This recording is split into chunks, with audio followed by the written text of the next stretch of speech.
gentlemen, here we go with our game number 1. It's More Thorzain against, no, it's not Love Toma Omo.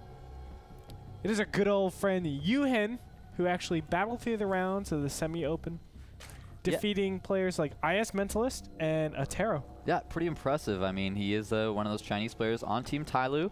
And I got to see him play a little while ago in the Chinese BlizzCon qualifiers. And What'd you think? Well, you know what? To be perfectly honest, the Chinese actually haven't had StarCraft 2 quite as long as the rest of the scene has. They got it a couple months later. And it actually has been pretty apparent in their play that we've seen that they were actually, just maybe a month or two behind on the metagame. Just their overall strategies just hadn't really caught up. But I know they've been working really hard and catching up as quickly as possible. So I'm really excited to see if he'll be able to, show us what it takes to beat a player of Thorzain's caliber. Yeah, definitely. Now, I do want to go into this a little bit because in StarCraft 1, it was very apparent that the Chinese scene was just a scene in and of itself. We had them just, F91, he was always a constant one. There was also, who was the other big one? Big Chinese player. I didn't follow the Chinese scene in Brood War that much, man. All right, well, I knew remember F91, and that was about it. Just all their styles were just so crazy. And they were always like, even in Brood War, a couple months behind in the metagame. They weren't really doing the most up-to-date stuff, but they were still managing to do it. And it's really, really amazing. I can't put my finger on them just yet on what kind of style they actually have. Yeah, I mean, so far from what I've seen, I see really, really aggressive play from the Chinese players. Just, a lot of, for example, like PVZs, they'll see so many of those, like Zergling Roach all-in still, where we haven't really seen that much as more, in the NA scene, and we still see, like, Baneling Bust, etc. Lots of heavy Zergling aggression, so I'm definitely expecting that Thorzain is going to have to play a little bit defensively here against Uhen. But Uhen, you know what, he did go for the hatch first, so he's not opening up with that aggression. Might go for something a little bit later on. We'll have to wait and see if he is just going to try to play a standard macro game. But meanwhile, Thorzain did go for his gas, so you think this is just going to be a standard Reactor Hellion expansion? I mean, the natural's really wide open on this map. It's Mouse Thorzain, man. Even though that natural expansion is quite large, I think he will go for a Reactor Hellion expansion. Oh no, I meant that as a positive, man. Like, because he can like pressure the Zerg so easily when the natural's so wide open. Yeah, he can like get in there. Because I was thinking the opposite, Zergling Roach, some all in like that would be kind of strong on this map. Yeah, it can cause even if problems. he goes Zergling Baneling Roach or something like that. But yeah, I mean, let's be honest. Going into this game, both players have to say, how do I actually cover my natural expansion? What's a good way to do that? Because there are, a million ways and one to just go and threaten that. Yeah, I mean, every map has its challenges, and I think that is one of the biggest challenges on this map, just with the layout of that. So you really have to, take that into account as a large part of your strategy, just really focusing on ensuring that whatever it is that you do, you can secure that expansion and defend it accordingly. In some of the previous games we've seen really long supply depot wall-offs. We've seen wall-offs with things like barracks, etc. So I'm very curious to see what Thorzain is going to do with that, as well as what Uhen's going to do, because against a Reactor Hellion expansion, well, look at that. Roach Warren's already on the way. I was about to say, with a really wide open natural expansion like this, you'd probably need at least 2 spine crawlers to defend, and it probably wouldn't be that efficient. They could still run into the main, etc. So you know what? He's going to go for roaches instead, and I do like this move. This will allow him not only to defend against the Hellions, but you know what? If he makes a whole bunch of roaches, he can actually go put some pressure on, and it's a little bit hard as a Terran player when you go Reactor Hellion expansion to deal with those early roaches. Look at the build Thorzain's doing, though. He actually finished his factory. As soon as it finished, he actually made the reactor onto it. Whoa. And same thing with the barracks. Yeah, another reactor onto the barracks, man. That's crazy. Most players will actually drop the tech lab on the barracks so he can get that stim started as soon as possible. So what do you think this could mean for his strategy? Do you think he just really wants as many units as possible? I mean, he is rushing out that starport now as opposed to going to extra barracks. So do you think he just wants to get out as many Marines so that he can actually go for some type of drop or maybe elevator harass? Correct. I think it will be something like that. We do see that the main, look at that main as well. Oh, yeah. Look at that back place. Cliff. That's so dirty, man. Gigantic. And you can still pressure the front, too. So if all the units just start to congregate over here, you can just simply go around, scout out, go around, and catch your opponent out of position yet again. So no matter what, Thorzain will have the positional advantage when he starts to harass. Yeah, I like this build, and I like the fact that, you know what, since he didn't go for the tech lab, didn't go for that, he had the gas to get the starport and medevac. He never went for a second gas here, so, you know, he wouldn't be able to afford that. So it does really make a lot of sense, especially given the map, given all that cliff area behind the main. So I really like that Thorzain's playing the map. The only thing that's not good here is that his Hellions out there have been unable to deny this creep spread. So even though he went for the Reactor Hellion expansion, Uhen is able to get the creep spread up, and of course, a lot of that is thanks to the fact that he got all these roaches and can defend against those Hellions with ease. However, will it be enough against this this big push of Marines, Hellions, and medevacs that we see coming out here from Thorzain? Thorzain is pushing out right now. He has a lot of Marines in here. How many exactly? 9 and then 4 Hellions. Now, of course, Thorzain can't attack straight up. I mean, there are just too many units here. I believe they're... Oh. But at the same time, Uhen's moving out, dude. He's got his units out of position. This could be extremely dangerous.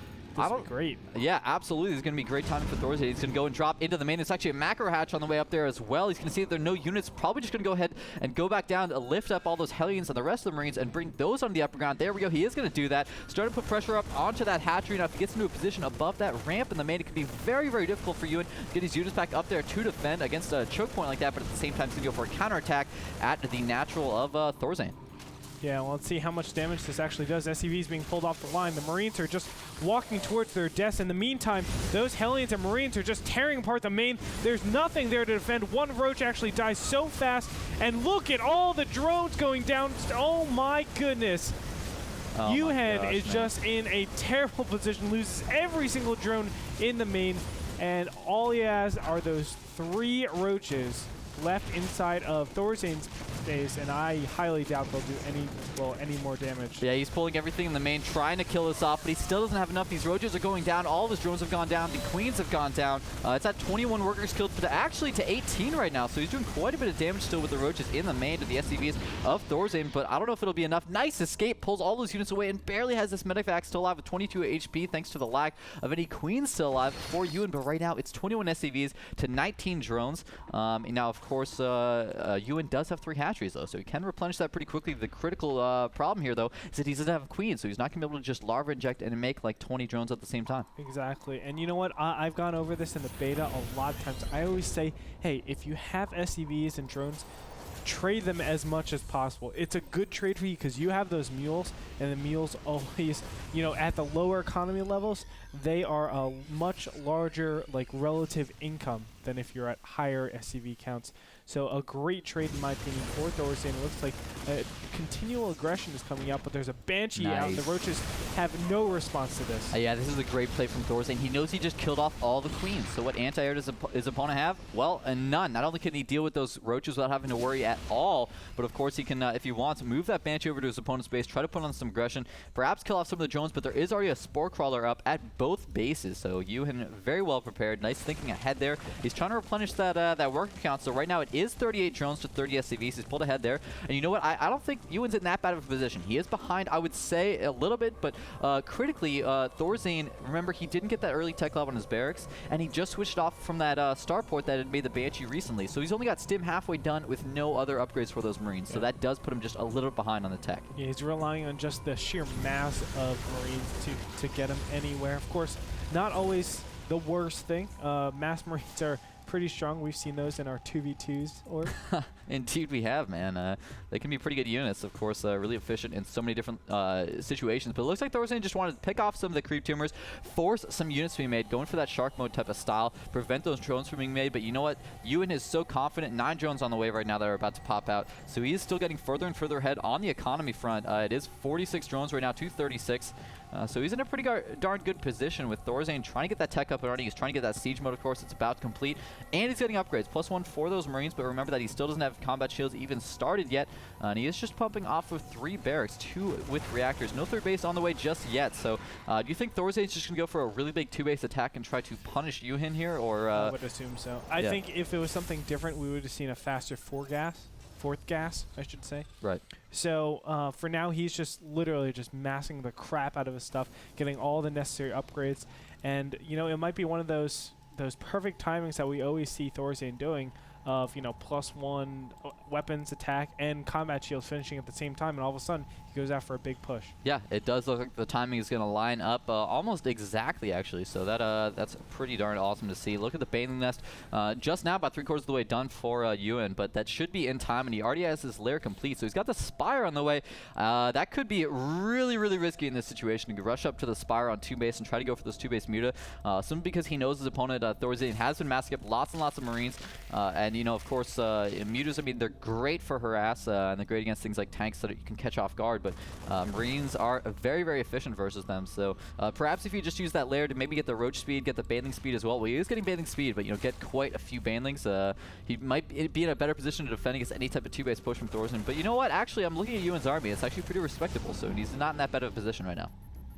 Yeah, but you know what? Uhen going the Spire before an expansion, I really don't like. He's invested so heavily into the ground. He has the Larva to be able to actually go Zergling Roach in this beginning stage. I've heard a lot of Zergs actually be proponents for Zergling Roach instead of going for the just straight to Muta these days. Yeah. So, you know, I don't know if this is the best decision. He has a lot of queens out for defense, so I would love him to actually just do a complete creep spread instead of doing the Spire Tech and throw down the 3rd Hatcher. I think that's very, very instrumental whenever you're playing, you know, against Terran. Well, it looks like Thorzain actually not going to go for some big 2-base attack. His 3rd command center is completing now, and he is continuing to get upgrades. So despite the fact that he did have +1 combat skills completing at the same time, when he poked forward with those Marines, decided he didn't want to actually attack into that, so just took his 3rd base, started continuing to get upgrades. But actually now he's going to move out. I don't know, maybe he'll just defend that position where the 3rd is at, but at the same time, Uhen is taking a 3rd as well. Now, of course, that is going to be behind since Thorzain was already able to morph this into an orbital. Floated over there, we'll be able to start muling up that base immediately. And, you know, I really like the fact that Thorzain was so active constantly with those Marines, picking off creep spread, and that's prevented Uhen from having that entire map control. Yeah, it's interesting now. Now, you know, both these players are in a really tough position because it's like they're waiting for the big storm, I guess, the big hit to happen. And I guess because the beginning has been so weird, like both of them have traded quite a bit of SCVs and drones, they don't know where each other stands. So I think both these players are just going to play the more conservative approach, getting their 3rds. Finally, we do see Mutas out on the field. Although, you know, I don't like delayed Mutas as much. I understand you're trying to catch your opponent off guard, but already we see +2 attack, +1 armor, almost research, almost finished for Thorzain. So these Mutas won't be nearly as effective against the Marines as they would be maybe 4 or 5 minutes ago. And at the same time, you know, it's a lot of gas that Uhen has to put in that he can't put into upgrades of his own, so his ground army's getting behind on the upgrades as well. His Zerglings at just 1-0. They just completed 1-0, so he's getting behind in that regard, but he does have quite a big army here. Just made a couple Mutas, probably just to deny drops and be able to pick off medevac, etc. But he still has the majority of his army invested in these Roaches, Zerglings, and Banelings, and I do like that. That will give him a much more secure, you know, ability to actually engage in the army of Thorzain. But look at Thorzain's beast macro, man. It's already 175 food to 144. Usually at this stage of the game, Zergs would hope to be ahead in the food count against the Terrans. So Thorzain is doing absolutely fantastically in that regard. But of course, Uhen morphing in quite a few banelings here. I'm really surprised he's not droning up that 3rd base at all. He's really, really committing to this attack beforehand. So, you know, as you can see, that 3rd, even though it has double gas, doesn't have a single drone over there, and he's still not producing any drones. So he's really committing this attack, getting ready to go for some really heavy aggression. We'll have to see how well it'll work out. Thorzain actually is unsieging almost all of his tanks right now, but it looks like Uhen is actually pulling all of his units away. Nope, maybe he'll go for the attack, but at the same time we see Thorzain moving out. We might see some type of weird base trade scenario here.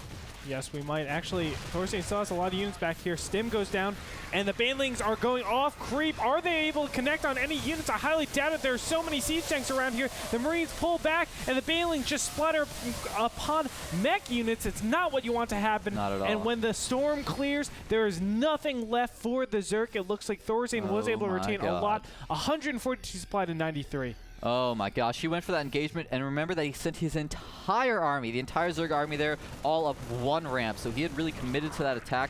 And, you know, just setting up 1 ramp, he took so much splash damage. The siege tanks were so well spread out by Thorzain. Really great positioning by him.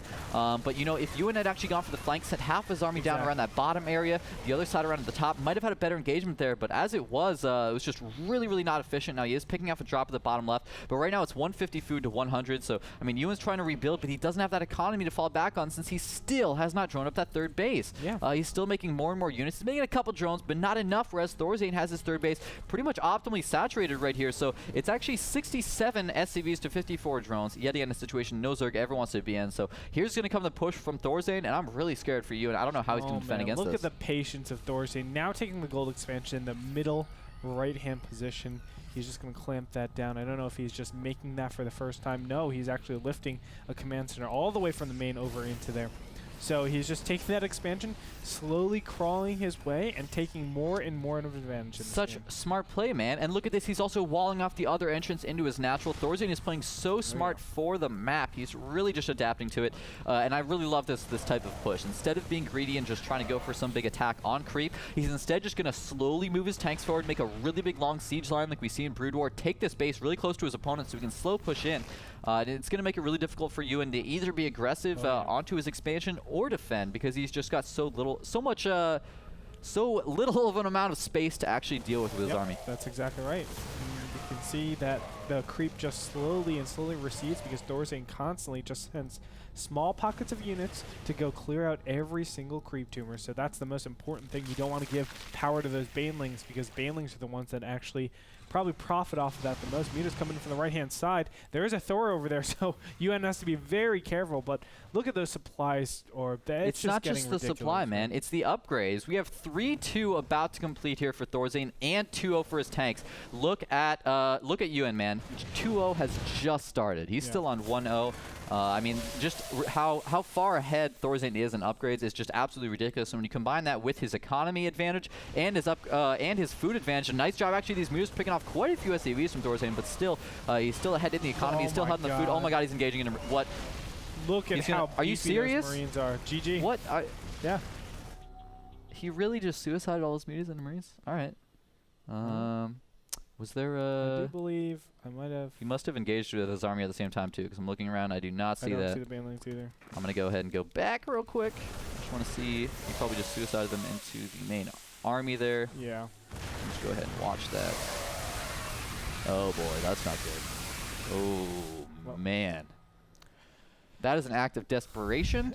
Uhen realized how far behind he was in that game, and he was like, well, I'm going to go for an attack, pull some of his units out of the position at the at his third base with the mutas, try to go for an attack over at the gold base, but it did not work out for him. He was off of creep, did not have enough units, didn't have the upgrades he needed either, and that means that Thorzain has taken game number 1. Really well played, man. He seemed ahead in pretty much every single regard that game. Yes, he did. You know, I watch Thorzain every single time, and I can't find a single thing wrong with him. The guy always plays so immaculate. Yeah. You know, it's overall just so strong for a human. I mean, of course, humans make mistakes. He doesn't seem to, right? Yeah. He has tiny. Maybe he supply capped at 177. I saw that. Yeah, it's like, oh no. You knew. I get supply blocked to 26 food, Andre. I mean, 177, pretty respectable. Yeah. But yeah, let's just go into game number 2. Thorzain looks so good, man.